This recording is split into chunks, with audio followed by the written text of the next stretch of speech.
स्वागत है आपके गट सरकारी जॉब अपडेट में। तो आज के इस वीडियो में बात करने वाले हैं पंजाब नेशनल बैंक की तरफ से क्रेडिट ऑफिसर की रिक्रूटमेंट आ चुकी है। स्पेशलिस्ट ऑफिसर भी बोलते हैं इस पोस्ट को। तो ओपनिंग डेट की बात करते हैं तो देखिए, ऑनलाइन रजिस्ट्रेशन यहाँ पे 3 मार्च 2025 से स्टार्ट हो चुके हैं। क्लोजिंग डेट यहाँ पे 24 मार्च 2025 रहने वाली है। 24 मार्च 2025 तक आप ऑनलाइन फॉर्म फिल कर सकते हैं। ऑनलाइन टेस्ट यानी आपके एग्जामिनेशन की जो टेंटेटिव डेट है वो अप्रैल या फिर मई 2025 में आपकी यहाँ पे एग्जामिनेशन डेट हो सकती है। आपके एग्जाम यहाँ पे हो सकते हैं, ठीक है। अब बात करते हैं यहाँ पे टोटल पोस्ट कितनी है और कौन कौन से पोस्ट पे आपकी यहाँ पे हायरिंग आई हुई है। तो देखिए, ऑफिसर क्रेडिट की यहाँ पे आई हुई है 250 वैकेंसी है। ऑफिसर इंडस्ट्री में आपकी यहाँ पे 75 वैकेंसी है। मैनेजर आईटी में आपकी 5 वैकेंसी है। सीनियर मैनेजर आईटी में 5 वैकेंसी है। मैनेजर डेटा साइंटिस्ट में 3 वैकेंसी है। सीनियर मैनेजर डेटा साइंटिस्ट में आपकी 2 वैकेंसी है। मैनेजर साइबर सिक्योरिटी में 5 वैकेंसी है। सीनियर मैनेजर साइबर सिक्योरिटी में यहाँ पे आपकी 5 वैकेंसी है। टोटल 350 वैकेंसी है। 350 वैकेंसी टोटल आप देख सकते हैं, ठीक है। तो आगे देखते हैं यहाँ पे और क्या क्या लिखा हुआ है नोटिफिकेशन में। तो जो रिजर्वेशन कैटेगरी में, किस कैटेगरी में कितनी वैकेंसी है ये भी देख लेते हैं। तो ऑफिसर के क्रेडिट में स्केल फर्स्ट में 250 वैकेंसी है टोटल। और यहाँ पे जनरल कैटेगरी में 103 वैकेंसी, ईडब्ल्यूएस में 25 वैकेंसी है, ओबीसी में 67 है, एसटी में 18 वैकेंसी है, एससी में 37 वैकेंसी है। ये आप कैटेगरी वाइज आप ये सारी चीज़ें आप चेक कर सकते हैं। नोटिफिकेशन की लिंक मैं आपको डिस्क्रिप्शन में दे दूंगा, तो उधर से आप डायरेक्टली वहाँ पे आप अपनी कैटेगरी वाइज आप वैकेंसी चेक कर सकते हैं। ऑफिसर इंडस्ट्री में आपको स्केल 1 में 75 पोस्ट आपको देखने को मिलती है। मैनेजर आईटी में 5 वैकेंसी है। सीनियर आईटी मैनेजर में आपकी 5 वैकेंसी है। मैनेजर डेटा साइंटिस्ट में 3 वैकेंसी है। सीनियर मैनेजर डेटा साइंटिस्ट में 2 वैकेंसी है। Manager cyber security manager scale 2 में 5 वैकेंसी है। सीनियर मैनेजर साइबर सिक्योरिटी में आपकी 5 वैकेंसी है। टोटल 350 वैकेंसी आपको देखने को मिलती है, जो मैंने आपको ऊपर बताया हुआ है। अब आगे बात करते हैं नोटिफिकेशन में और क्या क्या लिखा हुआ है। एलिजिबिलिटी क्राइटेरिया की बात करते हैं तो candidate must be either citizen of India यहाँ पे होना चाहिए, मस्ट है।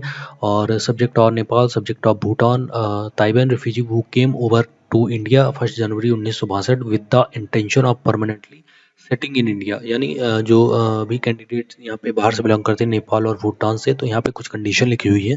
तो अगर आप यहाँ इस कंडीशन को फिल अप करते हैं तो आप यहाँ पे अप्लाई कर सकते हैं, ठीक है।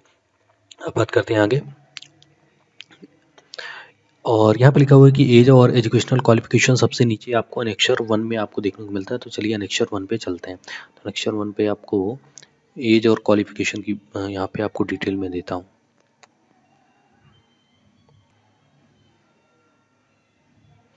तो ये देखिए अनेक्शर 1 पे मैं आ चुका हूँ। और ये देखिए यहाँ पे ऑफिसर क्रेडिट में यहाँ पे स्केल 1 की पोस्ट है। यहाँ पे एज लिमिट आपकी होनी चाहिए 21 ईयर से 30 ईयर्स तक आपकी एज लिमिट होनी चाहिए। एजुकेशनल क्वालिफिकेशन की बात करें तो आपके chartered accountant CA from institute of chartered accounts India आपने कंप्लीट कर रखा है, या फिर cost management account CMA from institute of cost accounts of India से आपने कंप्लीट कर रखा है अगर, और या फिर चार्टर्ड फाइनेंशियल एनालिस्ट सीएफए और सीएफए इंस्टीट्यूट से कंप्लीट कर रखा है, या फिर आपके पास फुल टाइम एमबीए है और या फिर post graduate diploma in management with specialisation in finance from any institute college university recognised AICTE, कहीं से भी आपके पास डिप्लोमा है तो एमबीए है तो आप यहाँ पे अप्लाई कर सकते हैं। 60% मार्क्स मिनिमम आपके होने चाहिए, तभी आप अप्लाई कर पाएंगे।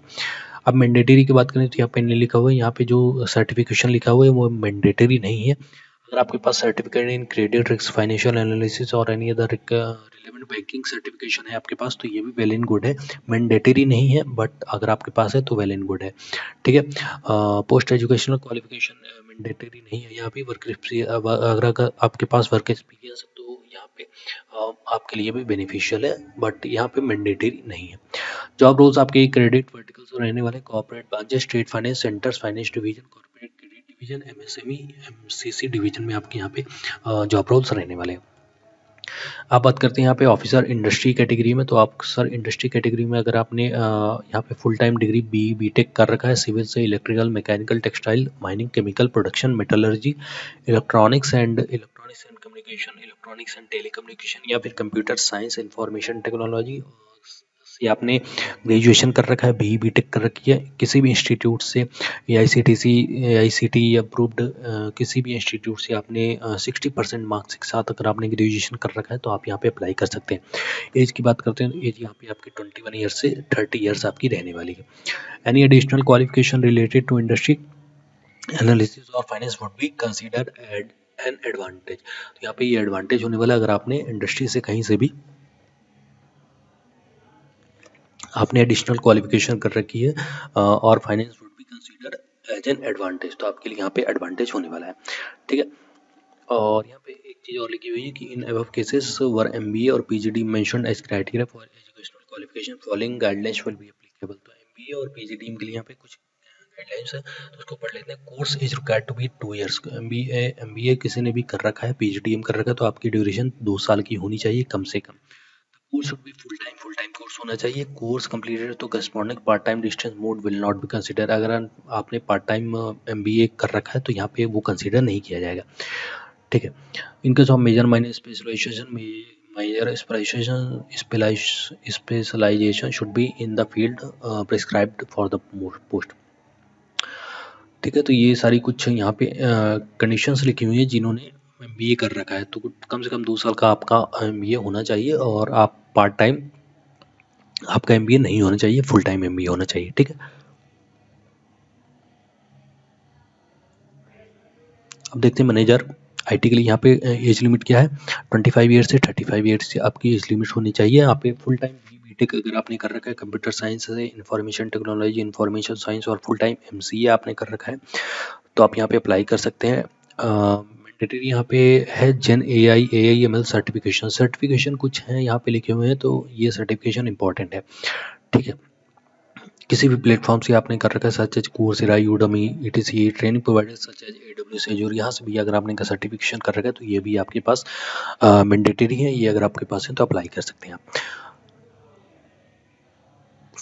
मिनिमम 2 इयर्स का एक्सपीरियंस होना चाहिए IT सिस्टम, IT डिप्लॉइंग में, ये मैंडेटरी है। ठीक है, आगे देखते हैं हैंडल डिप्लॉयमेंट। ये जॉब रोल्स आपके रहने वाले handle model deployment, monitor infrastructure and ensure high availability of system. ये सारी चीज़ें आपकी लिखी हुई हैं। बात करते हैं सीनियर मैनेजर की तो आपके सीनियर मैनेजर में आपको full time degree ME MTech होना चाहिए, डिजायरेबल है इंफॉर्मेशन टेक्नोलॉजी, कंप्यूटर साइंस और similar streams for any institutional college. तो देखिए सीनियर IT मैनेजर के लिए और IT मैनेजर के लिए सेम क्वालिफिकेशन है, ये जो यहाँ पे इस सेक्शन में लिखी हुई है। ठीक है, सेम क्वालिफिकेशन आपको देखने को मिलती है। ठीक है, सेम इसी तरह से यहाँ पे आप पढ़ सकते हैं मैनेजर डेटा साइंटिस्ट के लिए BE BTech मांगा गया है, सीनियर मैनेजर डेटा साइंटिस्ट के लिए भी यहाँ पे ये सारी चीज़ें मांगी गई हैं। मैनेजर साइबर सिक्योरिटी के लिए आपके पास BE BTech साइबर सिक्योरिटी में आपके पास होना चाहिए। और बात करते हैं आगे यहाँ पे सीनियर मैनेजर साइबर सिक्योरिटी में आपके पास BE BTech कंप्यूटर साइंस से होना चाहिए। बाकी चीज़ें आप यहाँ पे पढ़ सकते हैं, PDF मैं आपको डिस्क्रिप्शन में दे दूंगा। ठीक है, तो इस तरह से आप यहाँ पे देख सकते हैं। अब बात करते हैं यहाँ पे एग्जाम पैटर्न की। एग्जाम पैटर्न आपका क्या होने वाला है तो देखिए ये आपका एग्जाम पैटर्न है। ऑनलाइन रिटन टेस्ट आपका होने वाला है तो online written test in case of the bank decide to conduct online written test the test structure will be as under. तो ऑनलाइन टेस्ट आपका यहाँ पे जो होने वाला है पार्ट 1 में आपका रीजनिंग 25 क्वेश्चन रहने वाले हैं और 25 मार्क्स के आपके यहाँ पे क्वेश्चन रहने वाले हैं। रीजनिंग में इंग्लिश में भी आपके 25 क्वेश्चन रहने वाले हैं, 25 मार्क्स के रहने वाले हैं। क्वांटिटेटिव एप्टीट्यूड में 50 क्वेश्चन रहने वाले, 50 मार्क्स के रहने वाले हैं। और पार्ट 2 में प्रोफेशनल नॉलेज की बात करें तो यहाँ पे 50 क्वेश्चन प्रोफेशनल नॉलेज से आपके क्वेश्चन रहने वाले हैं और यहाँ पे जो मैक्सिमम मार्क्स हैं वो 100 रहने वाले हैं। ड्यूरेशन आपकी 120 मिनट यानी आपके 2 घंटे आपको इस टेस्ट के लिए आपको दिए जाएंगे। और पर्सनल इंटरव्यू यहाँ पे कंडक्ट किया जाएगा by the bank following manner. ठीक है, तो जो भी आपका टेस्ट का जो भी मार्क्स रहेगा उसके हिसाब से आपको पर्सनल इंटरव्यू के लिए यहाँ पे बुलाया जाएगा। उसके बाद आपको डिसाइड किया जाएगा आपसे कि आप यहाँ पे सेलेक्ट होते हैं या फिर नहीं।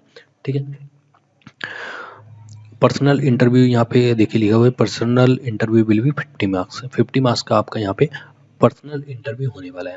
Minimum qualifying marks in interview shall be 45% 22.50 for SC ST candidates and 50% this imply 25 for other candidates. ठीक है, तो ये सारी चीज़ें लिखी हुई हैं। तो ये पूरा पीडीएफ आप पढ़ सकते हैं।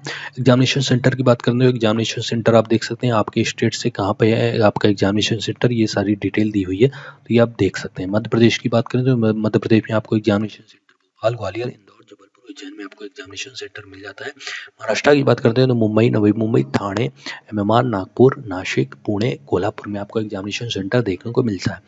पंजाब में बात करें तो अमृतसर, बठिंडा, जालंधर, लुधियाना, मोहाली, पटियाला, यहाँ पे आपका एग्जामिनेशन सेंटर होने वाला है। उत्तर प्रदेश में बात करें तो उत्तर प्रदेश में बहुत सारे एग्जाम सेंटर हैं। आगरा, अलीगढ़, अयोध्या, बरेली, गाजियाबाद, गोरखपुर, झांसी, कानपुर, लखनऊ, मीरठ, मुरादाबाद, मुजफ्फरनगर, नोएडा, प्रयागराज, इलाहाबाद और वाराणसी आपके एग्जामिनेशन सेंटर होने वाले हैं। और अपने स्टेट के आप एग्जामिनेशन सेंटर आप यहाँ पे चेक कर सकते हैं।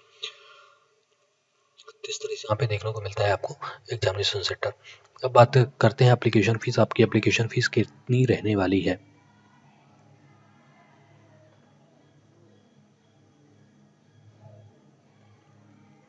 एक और चीज़ बात कर लेते हैं कि यहाँ पे देखिए जो रिलैक्सेशन यहाँ पे मिलता है, तो ये SC/ST कैंडिडेट्स को यहाँ पे कितना रिलैक्सेशन मिलता है। शेड्यूल कास्ट और शेड्यूल ट्राइब यहाँ पे 5 साल का एक्सपीरियंस उनको मिलेगा। अदर बैकवर्ड क्लासेस से अगर आप आते हैं यहाँ पे तो आपको 3 साल का यहाँ पे एज रिलैक्सेशन मिलेगा। और पर्सनल विद बेंचमार्क डिसेबिलिटी, आपको डिसेबिलिटी है तो आप पे आपको 10 साल का यहाँ पे एज रिलैक्सेशन देखने को मिलता है। एक्स सर्विसमैन को आपको यहाँ पे 5 साल का यहाँ पे एज रिलैक्सेशन देखने को मिलता है। ठीक है, इस तरह से आपको एज रिलैक्सेशन देखने को मिल रहा है।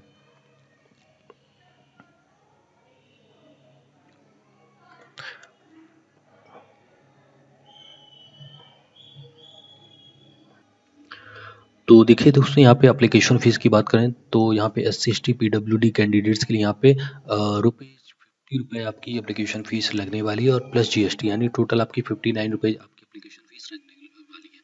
और अदर कैटेगरी के कैंडिडेट जो भी होते हैं SC/ST PWD के अलावा, यानी जनरल कैटेगरी के कैंडिडेट्स जो भी हैं, तो उनके लिए एप्लीकेशन फ़ीस यहाँ पे ₹1000 रखी गई है प्लस GST 18% आपका GST लगेगा। तो टोटल आपकी जो फ़ीस होने वाली है ₹1180 आपकी एप्लीकेशन फ़ीस होने वाली है। ठीक है, तो इस तरह से आप अप्लाई कर सकते हैं। अप्लाई कैसे करना है आपको, हाउ टू अप्लाई, तो यहाँ पे देखिए लिखा हुआ है candidates can only apply online from 3 मार्च 2024 से 24 मार्च 2025 तक एंड नो अदर 3 मार्च 2025 से 24 मार्च 2025 तक अप्लाई कर सकते हैं। No other mode of application will be accepted, online ही आपको अप्लाई करना है। प्रोसीजर क्या अप्लाई ऑनलाइन करने के लिए, आपको pnbindia.in पर जाना है और वहीं पे जाके आपको जाकर आपको लॉगिन करके आपको यहाँ पे अप्लाई करना है। ठीक है, click here for new registration में आपको जाकर क्लिक करना है, उसके बाद आपको अपना फॉर्म फिल करना है। ये सारी डिटेल आपको देखने को मिल जाती है। तो इस तरह से आप देख सकते हैं एप्लीकेशन फॉर्म। मैंने सारी चीज़ें बता दी हैं आपको, क्या क्या एलिजिबिलिटी क्राइटेरिया, एज लिमिट, सारी चीज़ें मैंने आपको बता दी है। इस PDF का लिंक मैं आपको डिस्क्रिप्शन में दे दूँगा। तो इस तरह से आप PDF भी पूरा पढ़ सकते हैं और अगर आप एलिजिबल कैंडिडेट हैं तो आप यहाँ पे अप्लाई कर सकते हैं। ठीक है दोस्तों, तो इस वीडियो में इतना ही था, मिलते हैं नेक्स्ट वीडियो में। Thank you.